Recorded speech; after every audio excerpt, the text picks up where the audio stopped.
This is a New York Muscle Radio Network production. Hey there, guys. You're listening to the Bikini and Barbell Show, the #1 resource for bikini-ready fit chicks.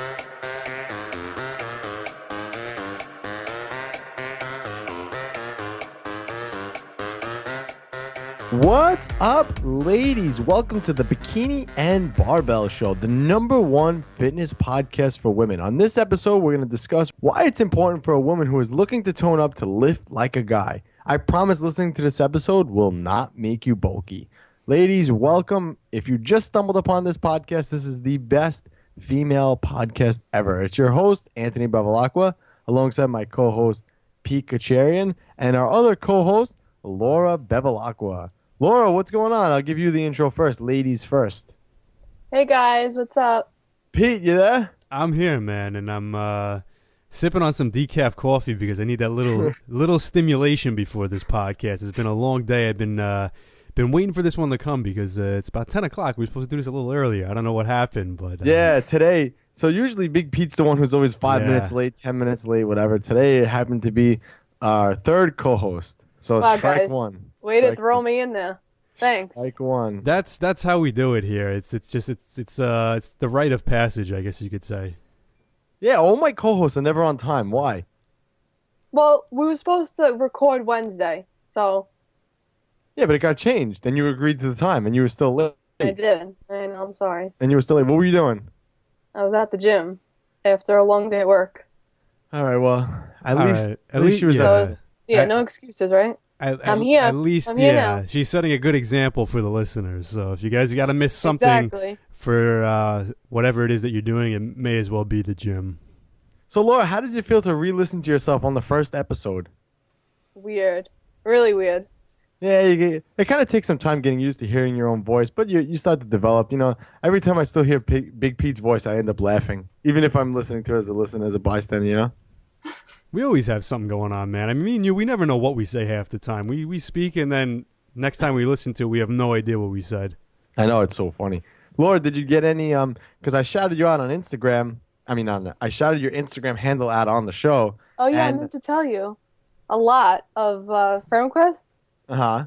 Yeah, a bunch. Oh, that's good. That's good. So the New York Muscle Radio audience and the Bikini and Barbell audience likes you. So that's good. You've been accepted. I bet it was a lot of guys too, right? Even though it's a female show, I know we have a bunch of guys that actually listen to this too. So we don't have strictly 100% a female audience on this episode. So Yeah. Was it mostly guys? Do you want me to say yeah or no? What was it? Was it mostly It was women? half and half. half Oh, and half. right. So- Yeah, no, Yeah. that's what I'm saying. I actually think we have about a 50% male-female audience even on this show. So Yeah, so that's cool. So then at least you got accepted by our audience, and we're grateful for that. But so what did you think? Like, what if you could critique yourself? What would you change? What are you looking to accomplish for this episode? To talk a little more, not to be so hesitant on what to say, Yeah. and just say it. Yeah. Listen, this has all come naturally. You know, listen, I still mess up. You know, we did 143 episodes on New York Muscle Radio, give or take, and a couple episodes here. So I still mess up. Look at my co-host. Look, he's scratching his head on the other end. He's always messing up. There's always something he's doing wrong. you see the Sipping difference on his is decaf. though, you got to get to the point. If you tend to mess up on a lot of things, just accept that you're gonna mess up on them, and then they're not so bad. So that's the way I handle it. Yeah, so guys, if you want to speak to us on Instagram or just say hello, you can shout us out on Instagram. I'm at AB Fitness, Pete's at Jacked Fitness, JKKED Fitness, and Laura's at Law LAU Bevs with a S, not a Z, BEVS. So you can shout us out on there, and be sure to give us some support, and we'll definitely give you a shout out on the later episodes. So I'm excited for today's podcast. I think it's going to be a cool one. You know, why women should lift like men. I mean, we talked about it a little bit on the first one. We talked about this all the time on New York Muscle Radio. But, you know, this podcast is specifically for women, this show. So we're really going to dive into it more so why women should do this. Yeah, and this is definitely one of the episodes to listen to. If you're listening to this later and you're scrolling through all of them, this is definitely one that you definitely want to pay attention to. So like I said in the last episode, we're laying the groundwork. So we're starting with the basics, and this is one of the fundamental ones. So this one you have to listen to and you have to apply if you're really trying to get a lot out of this podcast and get those results, definitely pay attention to this one. Yeah. Let's move on to the Bikini and Barbells quote of the day. So this is a good quote. It's by unknown because I'm not sure who said it, but it says, "Stop doubting yourself, work hard, and make it happen." That's a good quote, man. It's so true though, because you always doubt yourself. There's always some type of limit, and this goes with anything, with lifting, with life in general. Just stop thinking about things so much and start working and start just making it happen. Don't think too much. Yeah, I mean that applies to a lot of people, and like you said, it's not just fitness; it's with everything else. But even with just fitness goals, a lot of times people, they shoot themselves in the foot before they even start by doubting themselves. They say they have a goal, they want to look like somebody, but they say I can't look like that person. They're never, even from the start, they never actually believe it could happen. They doubt themselves before they even start, and then what do you expect to happen at that point? If you actually believe, okay, if I work really hard and I could get there, you'll see the results actually come. So it's a matter of, you got to look at it in a certain light, and doubting yourself is definitely not the way to go about it. Yeah, I think too, one of the things with doubting yourself, a lot of people say, oh, I want to look like this person, but remember, you're never going to look like another person. Everybody's different in some way. Even if me and Pete would be twins, we'd have something that was different and unique about us, because you are your own individual. You, as corny as it sounds, you are your own, what the hell is that thing called? Fingerprint? Yeah, everybody has their own unique fingerprint. No two people have the same fingerprint. So you may not look like that person, but you may look 10 times better than that person. You may be bigger than that person, maybe stronger than that person. And once you start believing in yourself, you really start to see results more, and you get more out there. Definitely. Yeah. I think the key definitely is if you don't have any doubt in your mind that you could actually reach your goals, you're never going to hold your back in the pursuit of them. And I think the reason that, I could use myself as an example. The reason I was always able to reach my fitness goals as far as, where I wanted to go in bodybuilding or physique competitions is I never felt like, especially as a natural, I never felt like, oh, you need steroids to look like that. A lot of people use that as an example, like, oh, that person looks like that because of steroids. I'm not saying I ever looked like a guy that was on steroids, but, oh, you can't get ripped abs or you can't get on stage without them. And I never felt like that personally for myself. And I think that's the reason that I was always able to do that. I think the second I would start doubting myself, it would be a completely different story. Yeah, at the end of the day, all you have is yourself. So, Yep. I think we covered that one pretty much in depth there. Says don't doubt yourself. This is a women's quote, I want to say, but it's not like this applies for men as well. But I feel like women mostly, especially with Instagram and everything, they just see what they see online. And it's like, oh, no, she looks better than me, I mean, Laura could probably answer that better than me. Pete could. Definitely. Because Pete looks at the women on Instagram for a different reason. Oh, yeah, absolutely. But you know what? Spinning that around, though, that's a really good point that you said that. I'm not dodging that question. We could talk about that later if you want to go into that. But that you brought up a really good point, actually, because a lot of females, I do feel, look at those pictures of like the Instagram stars and say, oh, they have great bodies. They looked like that their whole lives. They just have that naturally. And yeah, most of them probably did, start off in a better place than the average female, just genetically. But a lot of them don't realize, they think that they just don't have it in them to transform their bodies. And then there's plenty of examples of females that started off skinny with no muscle, no shape, nothing, and that just put in the work and just really transformed their bodies. And it's definitely those women that never doubted that they can improve their physiques. It's the other ones that doubted, oh, I'll never be able to look like that. She just has that. Those are the ones that never reach those goals. So, it's about accepting that, if I put in the work, I can see the results. Laura, because I know when I scroll through Instagram and, you see people like a guy or whatever that I'm looking at, just happen to scroll through and see like, oh, wow, he looks good. So when a woman scrolls through Instagram and sees like another woman, what do they look for? I'm just curious. Like, what do you look at? Their body. No, I know that, but like what what in do you particular? mean? Like, I don't know. Like, if I look at a guy, like, I don't know. I'll look, if I happen to scroll across someone, he's squatting a whole bunch of weight. I'm like, wow, that's impressive. Wow, I could do that. Wow, I want that to be my goal one day. Or, wow, he's got big calves. Wow, he's got big arms. Like, those noticeable things that. Yeah, I would say it's a little different for a girl because, like, there's makeup involved, there's that stuff involved. So it's not really all about fitness. But I guess I do the same thing. I'll scroll through and I'll see a girl squatting. I'm like, wow, I want to do that one day. That's my goal. So when you see a girl that's squatting, for instance, do you? Because I know I do it too. When sometimes like I'll see these guys online, they I'll look at my co-host here, and they look like they lift, and then they actually get under the bar, and there's like 135 on the bar. But like all these guys, they happen to lift so heavy, and they don't even look like they work out. Do you check out the woman's physique? And I don't mean that in a negative tone. I'm just saying, like, do you look at their body and say, oh, but she, yeah, she's really strong, but she looks like shit? Yeah, I do, but not in a bad way. Like I don't want to be, Do you have What any? about it? Do you have anybody as far as like Instagram people or any fitness figures that you actually follow that you like kind of look up to? Like, oh, I want to look like that, or I want to, achieve that level of strength. Like, is there anybody in particular Besides AB Fitness. for females though? I'm just curious because I guess a lot of females that I know, like they kind of like, oh, they follow Paige Hathaway, and then some of them like Katie Hearn, and they look at them and they're definitely in Katie great Hearn shape. Is it bad that I don't know who any of those are? Katie Hearn is a big one, but Yeah. actually, Amanda Bucci, she Okay, I've heard of her too, used yeah. to be a physique bodybuilding, and now she's competing in her first powerlifting meet January 22nd. So, yeah, Okay, following so- her makes me like motivated. We Okay, gotta so, get her on the podcast. yeah. And I have no idea who these people are. I would love to get her on the podcast. so you basically look up to the ones that have a great physique, but they're also strong, kind of to back it up. So you look for a mix Yeah, of both. because she also has a YouTube channel, so like I watch Okay. every, yeah. So That's she so went, funny, Pete. Like this. I'm sorry to cut you off, Laura, but you see how it's funny. Like we've watched on YouTube. Lane Norton, Matt Ogus, all these other guys on Instagram, and it's like it's Instagram, Facebook, whatever. You follow them online and YouTube, and then like you hear my sister on the other end. She's talking about all these women that she's followed and watching YouTube. I never knew she watched YouTube videos of other girls. Yeah. Actually, yeah, that seems to be a new big thing with females lately. Like that was never really a female thing, but recently, I'd say in the last like year or so, I'm seeing that a lot more because a lot of the girls just used Instagram for a long time. They never really they never were on YouTube, and now it's almost 50-50. There's just as many women on YouTube as there are men. So wait, who else, Laura? I don't really know off the bat, but like, there is a couple. Katie Hearn's a big one too.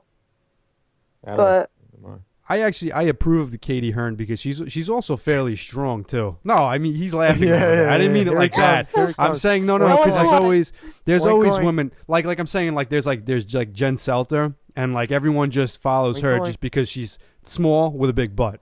You know what I mean? Like that's it. And I'm like, Why do you know this? everybody Why? I have knows no this. idea who these Everybody women are. knows this. Anybody even not into fitness knows Jen Selter. Is But it because of her booty? Is that what you look that's, at? No, that's what I'm trying to say. That's why everybody follows her. She's into fitness, but if you see the content she puts out there, it's not real. Like it's not Right. informative. It's just like, okay, I'm gonna do body weight squats for 20 reps, but look at my booty while I do it. It's Exactly. like that. I'm saying I Well, approve that's more. how of, she got you to friends. yes, exactly. That's why. Follow. That's why I follow her. Yes. Yeah, got it. But like Katie Hearn, you'll see her doing videos where she's squatting like 185 pounds, 200 pounds, whatever it is, showing you, yes, I lift heavy weights and I build muscle that way. I'm not just a Laura, skinny girl with glutes. just for my reference, and I'm just curious because I happen to scroll through my feed and I'll see women squatting and this and that, and I never know what's really, really impressive because I focus on myself. I never really look at anyone else. I don't know if it's a bad thing or a good thing. I never really focus on anyone else. That's why I have no idea who any of these people are anymore. But if I'm scrolling through and I see a guy squatting 400, I'm like, all right, well, for me, that's not that impressive. So what is that number for a woman? So if you see a girl squatting X I'm amount, gonna you're like, wow. talk about. Can I talk about deadlift for a second? Well, either one, it doesn't matter. I just said squat. I'll see a girl deadlift 385, and I'll be like, "Wow, that's amazing." Yeah, 385 is And that's she's like my weight, I would say. Yeah. It's just amazing to me. what else? Like what's like another like? I wish there was a way we could almost like relate it to Squat, guy I would lift. say for squat, I would say 255, maybe even 300. I've seen. I wonder if that equals to like. So let's just Yeah, say it's 255 almost- squat. That's almost like a five. I would say that'd be equivalent to like a 500 squat for a guy, right? Yeah, you're almost talking like 2.5, 3 times body weight almost. Yeah. Yeah. So yeah. So for a guy, yeah, it's like 5, even close to 600 pounds squat. So that's pretty Yeah, that's- impressive. Even when I see like bench, I'm like, wow, that's crazy. I can't wait to hit 135. Yeah. 135, a full plate. You're almost Yeah. there. Yeah. All right, so let's move on to the trending fitness topics. I'm excited for this one because it kind of fits into our topic for today, why women should live like a man. But I actually came across an article, the 11 strongest women of all time. And they go through all these different women. I'm not going to go through all 11, but I'll definitely read out some that I thought were interesting. So the first one, she was born in on August 11, 1917 in California. Her name is Abby Pudgy Stockton. I never heard of her. I have no idea who she is. But she was 1917, and she was famous in the 1940s for being just I want to say she would be the equivalent to a CrossFitter back then, which that was never around. She was 115 pounds, but she has if you guys Google her physique was pretty chiseled. She was 150 pounds, and the picture I'm looking at right now, it looks like it's 135 overhead with one hand. So she was really... Did you say her name was Pudgy? That's like her nickname, Abby Pudgy Stockton. But she doesn't have a pudgy physique? I guess that's where the nickname came from. No, I'm saying is her physique Like pudgy? Pudgy I'm the not, Whale? I'm not No, looking she at looks like... Honestly, like the pictures of Steve Reeves in the 50s? Yeah. Like the That's what it female looks like. version of that? Yeah. Honestly, I think she's in the... She probably was on D-Ball. What year was wouldn't this? be surprised. 1944 was when she was like in her prime, I guess. I don't know. I She don't would think we do- could use D-ball as an excuse for the 40s. She would do crazy things like handstands. Her husband was like a balancing act guy, so she would do the same thing with him. She would tour with him. She was 115 pounds at 5'2", but she's if you guys Google her name, you'll see what I'm talking about. She's pretty fit. So I thought that was cool. Let's see who else is on here. Bev Francis. Laura, do you know who Bev Francis is? No, but is there a gym Yes, that's there is named it? That's her And gym. it- Yeah. It is. So she's from Australia originally, but she started as a member of the Australian track and field team in 1977, and she competed in shot put, the discus. They do not throw it far enough, Pete. I'm Hercules trying and to the- show them how to throw the discus. Yeah, they do not throw it far enough. And then she went into powerlifting. So she was named the world powerlifting champion. She broke more than 40 records in powerlifting, and her most notable was she was the first woman to bench 300 pounds. Wow. She did a 500-pound squat. She benched 335 and deadlifted 501. See, women like that I give a lot of credit to because most women are afraid to be out there and train like a man, you know? Yeah. And Well- you know what, too? With her, this is now it's like becoming, Yeah. acceptable. So it's not as hard now. Even now, it's still hard. But back then, it was like That's you were what I'm like saying. the I give them a only lot one. of credit Yeah. back then. Yeah. Yeah. So there's another woman on this list called Robin Coleman. So another like Ronnie Coleman, but Robin Coleman. I guess that's her nickname. I don't know because it says Helga in parentheses. I don't know, but she has diverse fitness background in both figure and strong woman competitions. She appeared on American Gladiators as Helga. That's where it comes from in 2008. Okay. So she was a So she- gladiator. Yeah. So she crushed the competition in an event where she was challenged to squat a car as many times as possible. She completed 15 reps, while many couldn't even lift it once. That's my son. He lifts cars. Yeah, but she doesn't look like manly, this girl, but she looks bulky. She's like a bulky girl. Let's see. I want to see who else is on here that's notable. I mean, there's all these people from fucking Poland. Pick whatever. You take a look and pick which one you think is the strongest. I'm curious to hear off of that list which one and their feat of strength you think. All right, so I actually just came across one. She doesn't. I never heard of her. I don't think she's anything in particular special. Jan Todd, and Jan Todd got into the sport of powerlifting in 1973 after marrying her husband, who was a powerlifter. It was Jan Todd's first competition in 1975 that she broke her first record, a Guinness World Record that had been held for 49 years with her lift of 349 pounds in the deadlift. The following year, she was the first woman to exceed 400 pounds in any lift, with a deadlift of 412 pounds. She was also the first woman to total over 1,200 pounds in all three lifts. Yeah, And Sports 1200, Illustrated yeah. once named her the strongest woman in the world. The funny thing is, if you guys Google her name, Jan Todd. I just did, and you wouldn't even tell, right? Yeah, that's what I was just going to say. You couldn't even tell that she actually works out. That's Yeah, crazy. that's She's insane. she's probably the only one on that list that was natural. So she totals 1,200 pounds, but she's not bulky. No, not at No, all. not at all. She didn't get big like a man.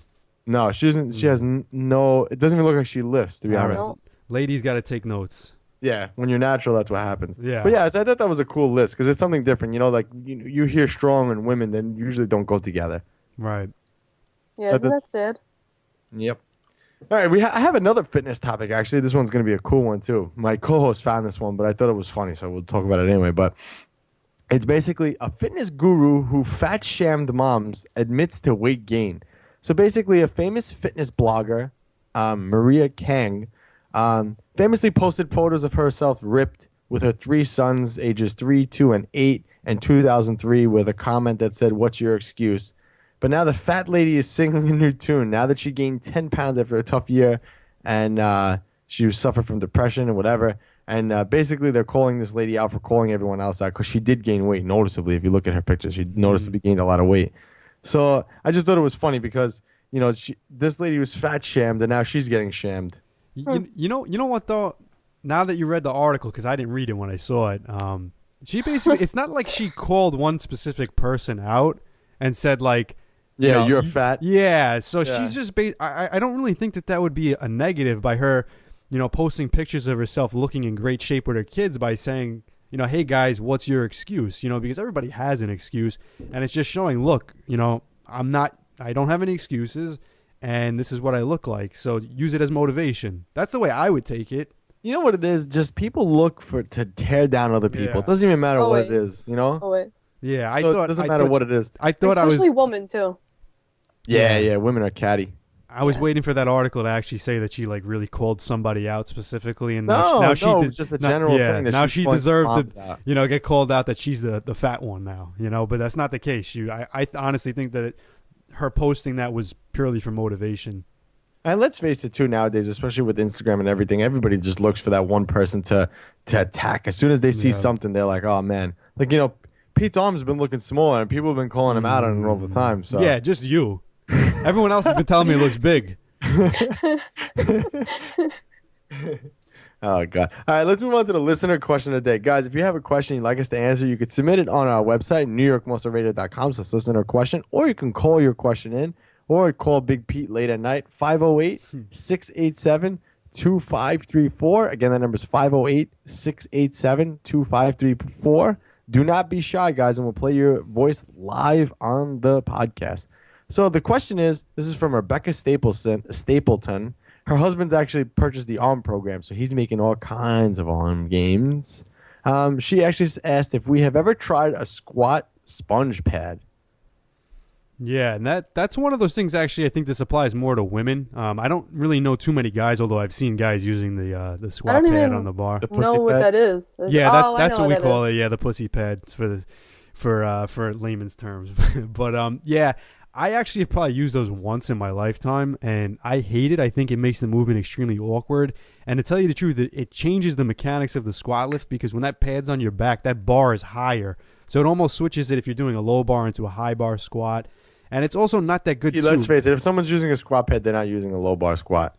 That's a good point. So we And actually you got to remember, most of the people, if anyone's listening to this podcast who's might not know what a not even know low what bar low bar squat it is.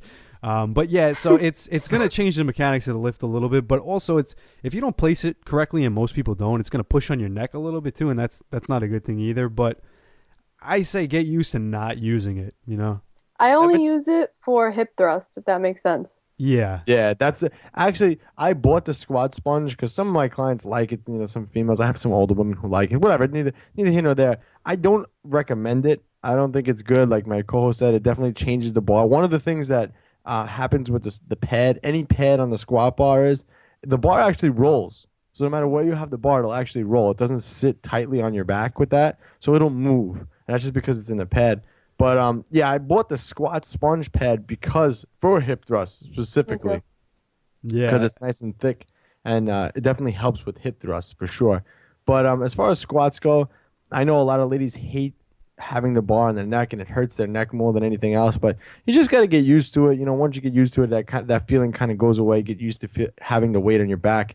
I mean, even the same thing happens with me too. If I take a long time off of a certain weight. So today was the first time I touched 4 plates, 405 pounds in a while, and it felt heavy on my back, but I didn't put the squat pad on.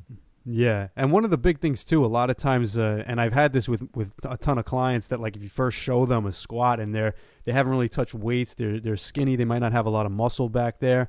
That bar, it pretty much hits their bones, and that's what they don't like. It's uncomfortable. But the funny thing is, you have them start squatting regularly, deadlifting regularly, and they start building up some muscle in their back, their traps, their rear delts. Then they actually have a cushion, a nice little pad to actually sit it on. It's still going to feel heavy, but it's different than when it's just on bare bone. So it's a good incentive, too, to build a little muscle. Laura, did you ever use one of those? I never used it for squat, no. Never once? Nope. I purposely bought one for a hip thrust. Not even. I never even thought about started? using it. No, I never thought about using it. That's a true bevel lock we're talking right there, Big Pete. Yeah. You definitely used the squat pad in the beginning. I used a squat pad before, yeah. I used a squat pad maybe once or twice. I could see you using it too. Yeah, definitely. Maybe the first time I ever squatted, I probably put that on. Yeah, so it was never mentioned to me, so I never really even thought about it. Just kind of went. To you. Yeah. Brothers. Yeah. It's not really a useful tool to be, from my opinion, and I think most people will agree with that. Yeah, but like we said, most people are just uncomfortable with that whole feeling of having the bar on their bones. One of the things too, I think a lot of people do what they do wrong with squats in general is they don't squeeze their upper back enough when they squat, and that's an issue, and that's usually why you feel it so much on your bones. Because if you're squeezed your shoulder blades back while you have that bar on your back, that bar is going to sit more on your shoulder blades and your muscles rather than on your neck. So that's another thing you guys could try. But I don't recommend the squat pad. Like we said, it throws you off, throws the movement off, and can lead to accidents. I've actually seen that thing roll off people's back. Yeah, I've seen that too, actually. So I would not recommend it, but if you absolutely need one, the squat sponge is actually a really good tool out of all of them, actually. It is really, really thick. But, like, I would use it with lightweight if I had to. No, there's no sense. What are you going to use it for lightweight for? Don't even use it at all. If you're using heavy, then it'll roll. Yeah, don't even use it at all. Yeah, well, don't use it at all, but... All right, let's take a short commercial break. My co-host is standing now. He's starting to slouch. He's leaning on his stand-up desk. Gotta you keep like that comfortable. thing so far? I love it, man. I've squatted and deadlifted for 2 weeks in no pain, and I have to say there's only two things I've changed. I told you this today. I stopped sitting in my computer chair, I stopped foam rolling, and I stopped doing dynamic warm-ups before my lifts. Is one of the two are working or the combination of both? So for now, I'm going to say that the stand-up desk is helping. Not for nothing. That chair that you have is horrible, man. I told you I paid $250 for this chair. It's one of, what's it called when the special chairs for the Broken? back? No. Shit? You know what I'm talking about. Yeah, shit. Yeah. I got it in the ergonomic. the ergonomic chairs for like the thing is lumbar horrible. comfortability. All right, on that note, we're going to take a break. What's up, New York Muscle Radio listeners? It's your co-host, Big Pete Kacharian, and I'm glad you're all listening. Put down that tilapia and asparagus. Learn how to get bigger, stronger, and leaner eating what you want. Pick up a copy of Cracking the Flexible Dieting Code exclusively at NewYorkMuscleRadio.com. But for now, let's get to the show.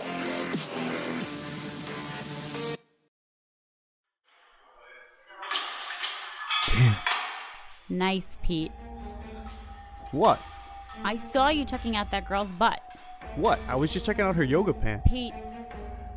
I was thinking you'd look really good in yoga pants. Uh-huh. I was like trying to check out what brand it was. Like I was looking at her form on deadlifts. They were all messed up. Do you think she has a nicer butt than me? Well, it definitely doesn't look like a pancake. Did you just call my butt a pancake? Well, I mean... What can I do? You gotta try New York Muscle Radio's Glutylicious program. Glutylicious? Yeah, you'll finally get a celebrity booty, like all the other girls following the program. Fine, I'll do it. But don't get jealous when other guys check out my glutylicious ass.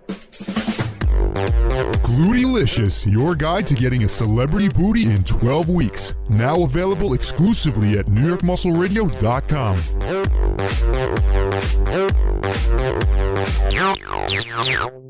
All right, guys, we're back. The Bikini and Barbell Show, episode number 2. Why it's important to lift like a guy. I know what most of you women listening to this are thinking. What do they mean when they say lift like a guy? Well, ladies, when I say lift like a guy, I mean lift like a guy. Squats, deadlifts, if you're like my co-host, curls, calluses, grunting, spitting, the whole nine. You want to be pushing your body to its limits. Well, so that's what I mean when I say train like a man. Mm-hmm. So let's start this off with this. So how do you actually improve your body composition, man? So if a lady listening to this wants to change how she looks, She wants to tone up, lose body fat. I want to get rid of my love handles, blah, blah, blah, blah. How do we actually improve that? This is actually something I'm really excited to talk about because I'm going to take all the tons and tons of excess information that has no value on the internet. I'm going to break it down into two things. You only need to know two things, okay? You build muscle and you lose body fat. Those two things are going to change your body composition. You focus on those two things. Forget about like shaping and toning and trying to improve one area of your body or anything like that. You build muscle and you burn fat, your body composition is going to change drastically. So all right, that's the two things. Before we continue with this, I just want to cut you off and I want to say something. Because I know a woman listening to this is going to say, what does he mean, shaping? Because I know if I do this, I'm going to get those long toned muscles. Now, there is no such thing as muscle shaping. If you do a certain movement, like what are those, what's the glute kicks? What are they called? Donkey kicks? What are they called? Glute kickbacks. Glute kick, yeah. Okay, whatever. Yeah, glute kickbacks. I don't even use them, so I don't even know what they're called. So a glute kickback, most women think that if they do that, they're going to get a better glute. Well, the thing is, genetically, the way your muscles are inserted to your bones and to your tendons and just put on your body, that's how they always will be. You can never change the shape of those muscles. Like for a guy, it's easy to say because a lot of guys talk about, I want to build a peak on my bicep. That's when I flex my bicep and my bicep pops up. I want to build that peak. Well, you physically can't change that peak. You can only make your arm bigger or smaller. And however your muscles insert on your body, however they look, is however they're going to look no matter what. So there's no such thing as toning. Your genetics is genetics. Your ass is where it is. Right. There's no way to change that. No way to move your muscles and how they're inserted in your body. Right. So it's not about hitting it from different angles or anything like that or improving one area of a muscle as opposed to another. You're either going to grow that muscle as a whole entire unit or you're not. That's the way it works. So if you want to improve a certain area of your body, you have to make those muscles grow. That's going to be the big determining factor whether you see results or you don't, is if it grows or if it doesn't. Yeah. So now again, we talked about how you actually improve your body composition. So there's two ways to actually improve body composition, as my co-host said. You build muscle, and you burn fat. And that's what's going to lose body fat. So, Laura, let's use you for an example. So when you started dieting, what was your body fat at? 20. Okay, and what did 18, 20? Okay, and what did you get down to? 13.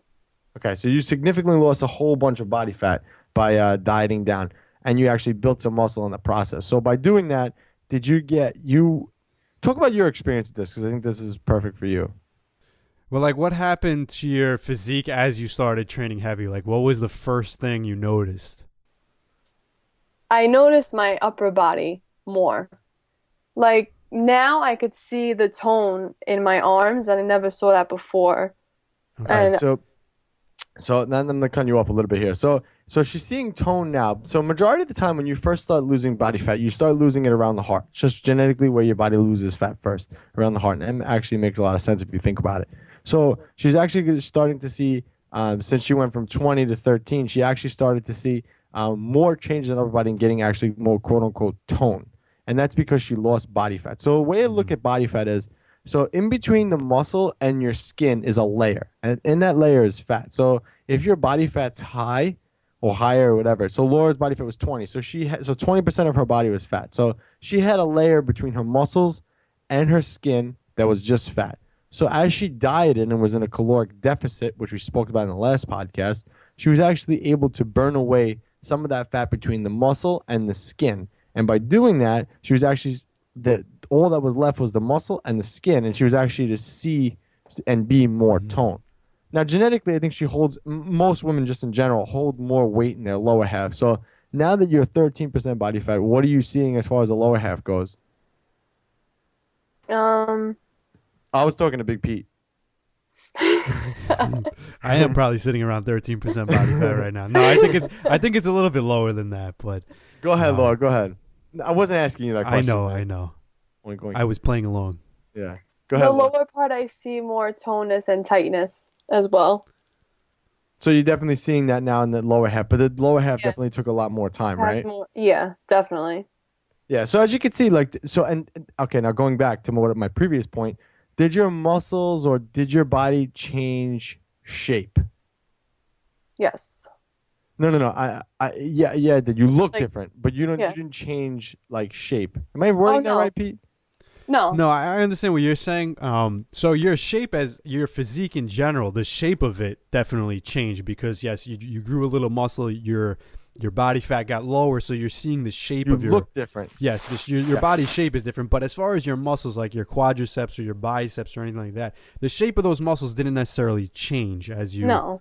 Right. Yeah. Okay, but your whole body as a unit, the shape of it changed by adding muscle and burning fat. Yeah. Right. So that's an example of So changing her body composition by building muscle and burning fat, the entire shape and the entire look of it changed. It was a combination of both of those. Yeah, and Laura, you'd probably be asking, well, how did Laura do that? Well, she was, training super heavy, squatting in the 200s, deadlifting in the 200s, and benching in the hundreds. I mean, that's really realistically what she did. And she was able to drop body fat, a significant amount of body fat too, from 20 to 13. That's usually a tough spot for women to burn, from 20 to 13. That's work. Oh, yeah, that's like the equivalent for guys like getting down to single digit body fat. So it's definitely, that's where it gets tough. Yeah, I didn't think it was possible. No one ever thinks it's possible. That's a problem. That's Just like the quote of the day. I know, I was just about to say. That's why you guys got to refer back to the quote of the day. Exactly. All right, so now we talked about body composition and burning fat and toning stuff, toned and how shaping doesn't work. So what's the best way for a female to gain muscle then? Now, actually, before we even go into this, I'm going to rant a little bit here. So women automatically, when you tell them gain muscle, they automatically think Arnold Schwarzenegger. It's like, oh my God, I don't want to gain muscle. I don't want to look bulky. I don't want to look like a guy. I don't want to look like Big Pete. I don't want my arms to look like Big Pete. Or on the other end of the spectrum, I've heard this actually before too. If I go on the elliptical, my arms get bigger. Right. Muscle is not something that's easy to put on. Doesn't matter if you're a man or a woman. Muscle just takes a long time to put on. Muscle is a very expensive tissue for your body to manufacture, and it doesn't want to make muscle. Your body does not want to make muscle. It'd rather make fat because fat doesn't do anything.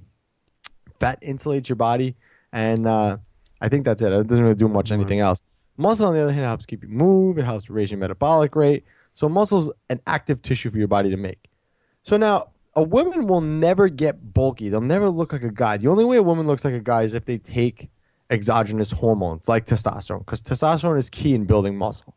So if a man at the lowest level, right? This is why guys always, whenever they go on a diet, they lose weight quicker than women and always manage to put on a little more mass than women because men have a lot more testosterone. But a man at the lowest level of testosterone will have anywhere between 200 nanograms per deciliter. That's like the unit they measure it in. 200. A woman at the highest level will have anywhere between 20 and 30 nanograms per deciliter. So there's a huge difference there. It's not like if a woman just lifts weight, they're automatically going to look like a guy. Because obviously, from the testosterone level, it's never going to happen. So just because you guys pick up a loaded barbell, like I said, Laura was squatting in the 200s and the 100, benching in the 100s and deadlifting in the 200s. There's no way she's going to put on, muscle to look like me or muscle to look like Big Pete. Well, Anthony, remember when I was registering for my first meet and I was like, I'm going to cut down to 125 and I was 135? Yeah. The reason was because I was afraid if I stayed at 135, I would be bulky and like a heavy, heavy power lifter. That's why I cut down to 125 because I was afraid. But now I know the difference, Yeah, you probably would have been better off staying at the 135. Exactly. You would have been able to eat more. Exactly. Yeah, and I think that's a good point too, because a lot of females, if they're, I think they're learning now, but they have to realize like certain body parts that they want to improve, those are muscles. Like even just women who want to have a better butt, like the glutes are a muscle. So if you don't have shape in your glutes, the only way you're going to add shape to your glutes is to build that muscle. That's going to have more shape. Also, if you lose body fat, then you're going to cover it with less fat. You're going to have more shapely glute muscles. So that's the one thing. I mean, if you don't understand that, that's probably what's going to hold you back from building muscles. So if that's something you want to improve on, if you want to improve your legs, if you want to have more shape to your legs, if you want to have better quads, if you want to have better hamstrings, if you want to have better glutes, you need to add muscle to those. And that muscle is going to take up weight too, which is not a bad thing. Yeah. So then what's the best way for a female to actually gain muscle then, since they lack testosterone? Right. Well, so women are also the other thing I didn't say is too, is women are at a big disadvantage too when it comes to gaining muscle. Right. So, and I mean, as from a guy's point of view, like me and you, we've never accidentally put on muscle. So it required a lot of work, and we're guys. Well, and you we have accidentally grew biceps. I don't know that it's definitely by design, man. I mean, man, it was definitely an act. You said in the beginning your biceps were growing from incline bench. They were actually, but I was training and I was trying to get bigger muscles. That was the goal. So it's not like I woke up and they were like that one day and I was, playing tennis or something like that. But, so for a guy's trying to actually build these muscles and it not happening by accident, women are at a huge disadvantage. Don't think the second you pick up a barbell, your arms are going to explode. It's just not going to happen. But if you're trying to develop those muscles, if you want better glutes, better hamstrings, better quads, any muscles for that matter, you're going to have to do the same thing that guys do, and that's lift heavy weights. And the key with that is you're going to have to lift those heavy weights progressively. So if you have glutes that you want to improve and you start squatting and you have trouble with just the bar's 45 pounds, you're not going to see those glutes grow and take shape until you start adding more weight to that bar, getting stronger. Those muscles are going to have to get bigger to handle those heavier weights. So it's as simple as doing the same thing guys do in the gym with training heavier and progressively heavier with weights. That's the key. As far as training goes, that's all you have to do. And I tell this to so many females when they first start. Maybe they're just getting in shape. They're the average person. They're not, looking to take it as far as a physique competitor or anything like that, or want to look like one of these Instagram stars. Even if they just do the basics, take a squat, take a deadlift, progressively get better at them, progressively lift heavier weights, those muscles that are being worked when you do those movements are going to grow. They're going to get bigger, they're going to get stronger, and they're going to have more shape. You're going to completely change your physique just by doing those, provided you're progressive with them. Yeah, we actually just dropped a strength program on New York Muscle Radio's website. So if you guys head on over to newyorkmuscleradio.com, click on that products tab, you'll see New York's strongest strength program. And it's basically what this program is. It's a 12-week program designed to get you as strong as possible. And this is the ideal way for any female to train. This is how Laura trains. This is how I train. This is how Big P trains. And this is how you're really going to optimize your body. So, and I think that my co-host said it the best, training with progression is key. A lot of women, just anyone in general, goes into the gym and just, all right, today I'm going to do this, and just kind of wings it. Women more so, I think they just come into the gym, they do cardio, they pick up a little bit of weight here and there, and think they weight trained. When you actually weight train and you're trying to gain muscle, you're on a strict program. You're this day I have to do this, and then next week I have to try to beat that by doing this. That you have to be doing that. Otherwise, you're not going to, like my co-host said, you're not going to put muscle on an accident. Right. And, the biggest thing, too, and I use example a lot, is I rather take a female. A lot of times, and I spoke to Laura about this on the last podcast, a lot of females associate working out with cardio and sweating and feeling like tired. That's how they feel like they did something in the gym and they feel like they're making progress. I say get completely away from that. Take a female, have them do the basic exercise. Let's say where they're just doing squats, they're just doing deadlifts. Have them go in the gym, lift heavy weights, even if they don't break a sweat, even if it's not that exhausting, and they're progressively week after week lifting more weights, getting stronger doing that, they're going to build more muscle and they're going to burn more body fat than the girls going to the gym, doing tons of cardio, running around, even if they're lifting weights but they're not progressing on them and they're just exhausting themselves every workout. If you don't do that and you come in the gym, you train smart, even if it's short workouts and you just do the basics, but week to week you're progressing. Week 1 you're doing 135 pounds. 12 weeks later you're all the way up to 200 pounds, 225 pounds on that bar. Your body composition is going to change dramatically. And I think Laura's definitely, the results that she's talking about that she's gotten since she started powerlifting is pretty much doing just that. Yeah, if you just go into the gym and give half your effort, your body's not going to see the need to adapt to it or become stronger and grow. So you'll have to remain how you are and be consistent with it and always push hard in order to see those results. It's so funny that she's saying, grow muscle, because it's like you never really hear women say, I want to grow muscle. But Laura, you can attest to this too. I mean, how did you train in the beginning versus when you were on the New York Strong program? Yeah, in the beginning, like you said, I would just go in. I felt I had to sweat to feel like I was working out. Now there's times where I'll have a workout and I won't really sweat, but I'll be lifting heavy. And do you feel like you still accomplished something doing that? Yeah. Yeah. So you see, so you transition from that and you understand the process behind it. So like, that makes you put the effort in where it's needed. So, okay, I squatted and I deadlifted heavy today, but I didn't break a sweat. But you know what? I squatted and deadlifted heavy, so I'm going to make progress doing that. Yeah, exactly. Mm-hmm. So Big Pete, I'll ask you this question then. What's the relationship between building muscle and burning fat? Well, that's the other big key to lifting heavy and purposely gaining strength and building muscle for a female. That's the other added benefit to doing that, is there's always going to be a direct relationship with the more muscle you have on you and the less body fat you have on you. So we'll start it from the basics. Basically, if you're at 20% body fat and you increase the amount of muscle mass on your body, by default, without even ever having to actually burn any body fat off of you, your body fat percentage is going to go down because you just built muscle on top of that. You probably added a few pounds because of the muscle weight, so you're naturally already going to be leaner. So that's the easiest part. So just by adding in that muscle, let's say you want to improve those glute muscles, those leg muscles, you squat, you build a little muscle there, you're going to get a better shapes in that area, but you're also going to burn body fat. You're going to be at lower body fat percentage. Now, because you have more body, you don't have more body fat. You have more muscle on your body. You don't want body fat, Big Pete. No.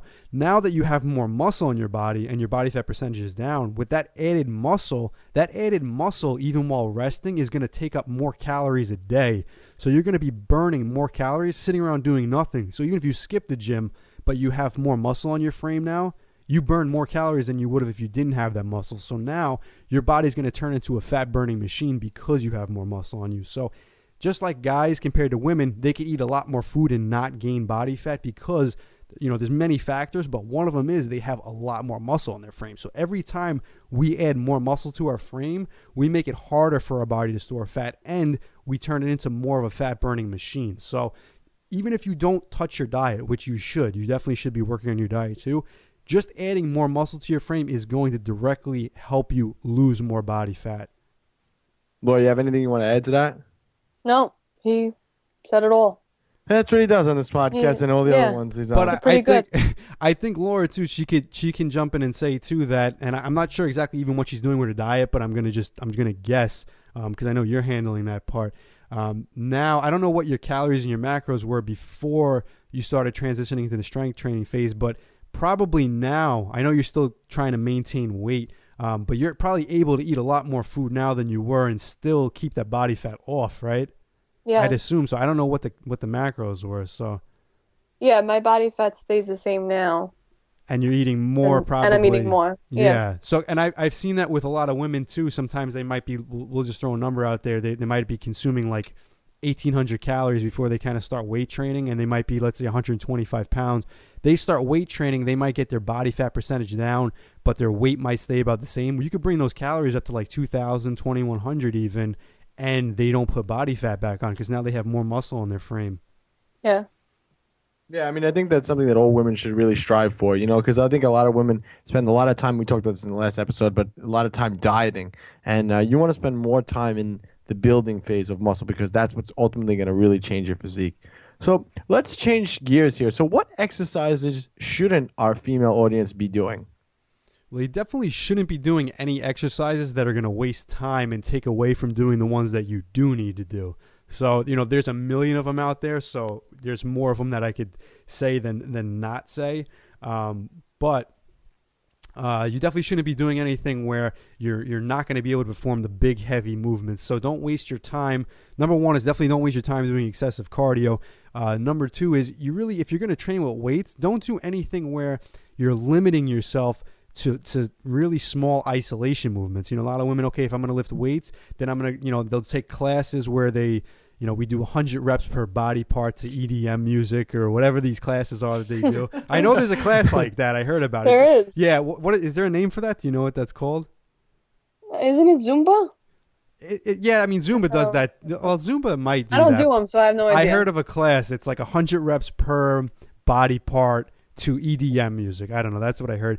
And, a woman hears, Yeah. He And must have found it on his Instagram trials. and a woman will hear what we're saying and say, "Oh, I need to lift weights. I heard weights are good for the body." And they'll say, "Okay, so I took a class. They do 100 reps per body part with, listening that's to this not music." weights. And you're touching a weight, but if you're touching a 5-pound dumbbell and doing 100 reps with it over a course of like 30 minutes, that's not the same as what we're talking about. What we're talking about is lifting those heavy weights. And when I say heavy, we're talking about those movements where you can progressively get up to a lot of weight.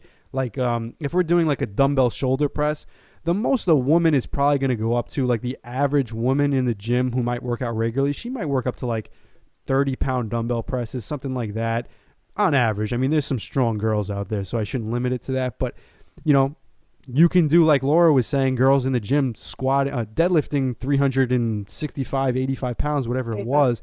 Yeah, you have the potential with a movement like a deadlift to really progress. So just think about how much your glutes, your hamstrings, your lower back, your upper back is going to change going from, what you start with. Let's say you start with 135 pounds all the way up to 300 pounds. There's a lot of room for progression in there, as opposed to doing something like a dumbbell shoulder press or a curl or a tricep kickback where, okay, you go from the 5-pound dumbbells maybe up to the 15s at most.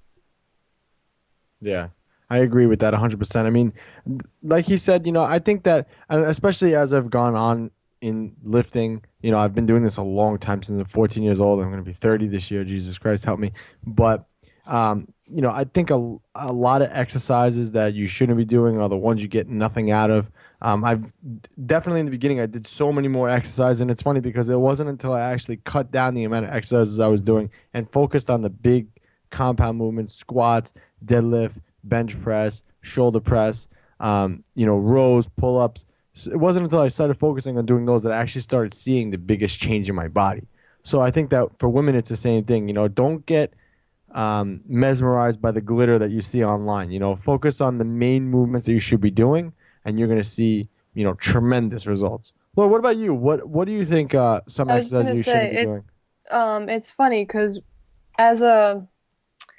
women see it as when they walk in the gym, they'll see the leg curl and they'll be like, I'm going to do this, I'm going to do leg extension. They just use the machines and not see, So I would say I don't really see the point of a calf machine.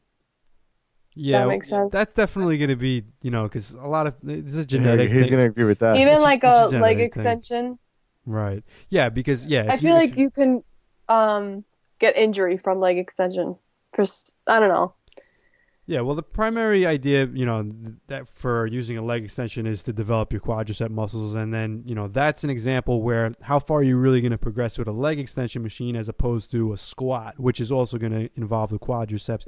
You can progress much further over time with something basic like a squat as opposed to just using a machine like a leg extension. But is there anything like that because I know we spoke about what you did when you started, was there anything that you did in the beginning that you thought you were going to get results from that now you look at it like, yeah, that was just a complete waste of time? Because there's definitely some other girls that are doing that same thing that you were doing. Yeah, I was doing like the kickbacks with the cable. And that didn't do anything for you? No. Honestly, no, I didn't feel anything. My back would hurt from it, if anything. So actually, funny enough, Laura's the model for New York Muscle Radio's Glutylicious program. So now talk about your glute development as far as before powerlifting training and really focusing on, I keep saying powerlifting training, but you don't have to be a powerlifter to do like the New York Strong or Strength program. But before you started strength training, what did your program actually look like? And talk about your glutes before and after, because majority of the time women, they want better glutes and they do what you just said. Yeah, before I was just doing what I would see like on social media, like the kickbacks and all that, and I would never see really a difference.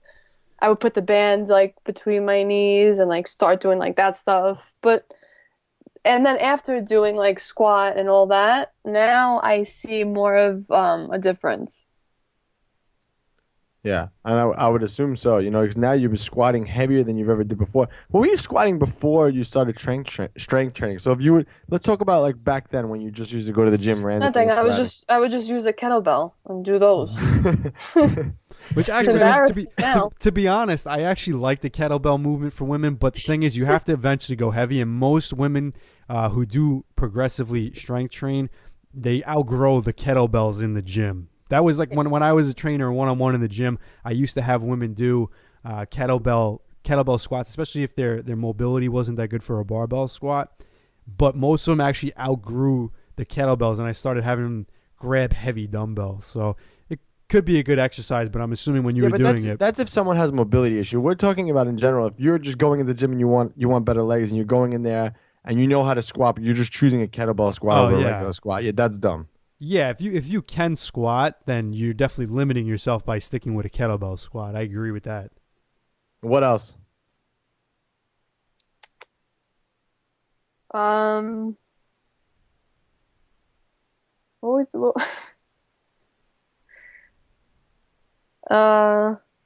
What were you doing before?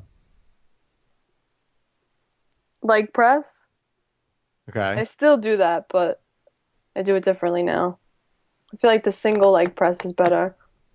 What else? What would just talk about like a typical leg routine? Pete's gonna have to cut all this out. More work for Pete. Come on, Laura, just go. I would say the kickbacks, the kettlebell. So basically, it sounds like you avoided anything it wasn't with a squat. really. Yeah. It was just random. What about as far as like kind of like confidence to go do those movements? Because I think that's another big reason women don't do those movements, and it's not only because it's not necessarily the easiest thing to do, but even if they know it's what they should be doing, they don't want to venture off into that section of the gym and train with the guys more so than like sticking to the pink dumbbell section. Is that like an issue you had in the beginning? Was that one of the reasons you didn't do it? Yeah, in the beginning, I was kind of staying away from that section of the gym. So then, like, eventually when you decided to start doing squats and deadlifts, what was it like to go do it? Like, did you feel uncomfortable doing it? In the beginning, I felt uncomfortable, but then as I, knew what I was doing, I was kind of confident to go in that section. That's the biggest thing too, and you get confident after doing something over and over again, and a lot of times women never even, if they never venture off to the squat rack or start doing it, then they're never going to feel comfortable doing it. So I don't know if you have any advice for somebody that might be anxious to start doing it, but my take on that would be just start doing it, because eventually your confidence and you'll get more comfortable. It'll come. I don't know if you have any advice. Yeah, it would definitely just don't be afraid to get out there and just show the guys what you got. Like, don't be afraid to, don't be embarrassed. And I think most guys too, if they're if the women that are uncomfortable doing it, I think they think most guys are either going to judge them, or most guys are, I don't know. Actually, to be honest with you, I don't know why a woman would be insecure to go over into that section, but the reality of it is, I think that most guys will pretty much welcome them in that section. I don't think that it's really an issue. I don't know. What do you think the reason is? Like, what do they think? Why are they nervous to go in that section? I'm curious actually about that. I would guess because they're afraid of how they're going to look while they're lifting heavy. Maybe. Yeah, I know women. That's the funny thing is, and I've said this to so many people. Yeah, there's times where I'll be like, oh my god, I wonder what my face looks like. Yeah, while I'm lifting this. And it's funny because, and Anthony could definitely talk about this too, because he spent even more time working in a gym than I have. But every female and guys are guilty of this too. They always think every single person in the gym is looking at them. But the truth is, everybody's either paying attention to themselves or they think everybody's looking at them. So nobody's really looking at everybody in the gym. You're never the center of attention the way you think you are. I usually am. Yeah, but you also think you are too. That's part of the reason. Man, if I went into the gym and I squatted what I squat, everyone's looking. Don't even say that. No. I agree. But as far as when you go in the gym and you just start training and you're gonna load up you're gonna go to the squat rack just because you walked over to the squat rack. Not everybody's looking at you. You know what I mean? When you do something like that, you put 5-6 plates on, you draw attention. But a lot of females, and I trained a lot of females one-on-one, and that was the most common thing they said to me was when they're doing exercise, oh man, I hope nobody's looking at me. They weren't doing anything outrageous. They might have just been doing a kettlebell squat or a barbell squat or whatever it is. Just because you're doing that, not everybody in the gym is looking at you. So hopefully that helps maybe somebody who has has that fear, but I think don't let that stop your training. Like, just do it. Yeah. All right, so let's talk about the exercises you should be doing and how to incorporate those. So we mentioned them a little bit before. We mentioned squats, deadlifts, bench press, shoulder press, pull-ups. So let's talk about how to incorporate that into someone's routine. So Laura, give everyone like a rundown of your routine, kind of. Even though you're on the strength program, the New York Strong program, just give us everyone like a little bit of a detail on what your movements are, how often a week you squat or deadlift. Go ahead, let's hear it. Let's so the ladies hear it right from the horse's So mouth. I usually squat, I would say 3 times a week, deadlift twice, bench maybe twice, and in between I'll do some accessory work like wide assisted pull-ups, pull downs, incline, dumbbell incline, and glute bridges, leg press, hamstring curls. Yeah, so you're squatting how many times a week? 3. And you're bench pressing? Twice. And deadlifting once. Well, I'm preparing for a meet, so it's kind of... No, I know it's a little different, but do you do overhead press? Yes. Yeah, so you I do forgot to overhead mention press. that, yeah. So all those movements are definitely, what should be in a woman's routine. Pete, what do you think? Yeah, I agree. All those should definitely be in, and I think if women, like I said, there's definitely two groups of women that are probably listening to this. There's the one group that kind of want to take it as far as they can, and there's others that just want to look good. The group that want to look good, they can get by on just the basics. And the basics, I'd say, if your goal is just really to look good, you should be squatting, you should be deadlifting. Those 2 movements are going to pretty much take care of the whole lower body. As far as the upper body, you're doing shoulder presses, doing pull-ups, pull-downs. That's really going to, those pushing and pulling movements with the upper body, they're really going to take care of, developing the entire body. So if you get by on just those, you're good. Yeah, so let's move on to progression, because I think that's another thing that women don't necessarily do. They don't really focus on progressing and how to progress with your weights. In other words, the guys on New York Muscle Radio. I mean, oh boy, the the Bikini and Barbell Show hosts all said that I should be squatting, deadlifting, and bench pressing, but how often, how much should I be progressing? And, in order to put muscle on, one of the things we didn't touch upon is putting on muscle. You have to be able to progress your lifts over time. So if you just squatted, whatever, let's for argument's sake, say 85 pounds, right?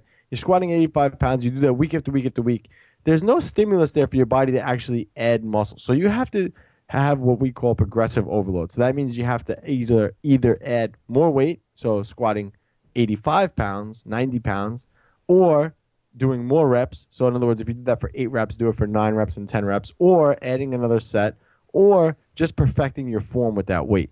But doing that over the course of time, and you'll be squatting more and more and more. So eventually you get to the point where you're squatting a lot more weight. But that is you're telling your body, you're giving your body a reason to put muscle on. Just because you're squatting, it doesn't mean it's actually going to change your physique. Right. And that also brings up another really good point, because everybody always wants to know about like the optimal amount of times to do certain things. Like, is squatting 1 time a week better than 2? Is squatting 2 times a week better than 3? What's the best way to do it? And we can sit here and tell you that, 2 times a week is probably going to be better than 1 time a week. 3 in some cases is going to be better than 2. But the fact is, if you're squatting 1 time a week and you're progressing week to week, if you're taking your squat from 100 pounds to 200 pounds, and you do that only squatting 1 time a week, you're going to see results. If you're squatting 3 times a week, but your squat still hasn't moved, you're not going to see the results. Even if 3 times a week is better than 1, it's to get you to that end result. Generally, you can do that faster and in a better way, squatting more frequently. But you know what? If you still get your squat from 200 pounds to 300 pounds, it doesn't matter how you got it there. It's about getting it there. So that's what you have to pay attention to. Exactly. Laura, you could touch on progression. Yeah. Can I talk about overhead press, actually? Yeah. I used to do show, girl. I used to do just the barbell, and it used to be a struggle for me. Now I'm up to 60 pounds doing overhead press. So, but that was little by little. And each week I would say to myself, okay, let's go up and weight a little more. And each time it would get a little easier and easier to now where I'm overhead pressing 60 pounds. So. Yeah, so there you go. So, I mean, and the bar is 45 pounds. So just the simple fact you started with the bar is not an easy task. Yeah, most women can't even start with the bar. Yeah, that's a decent amount of weight. Like you said, most women even have trouble with the bar. She's a Bevel Aqua, man. I told you. I know, man. They're a rare breed.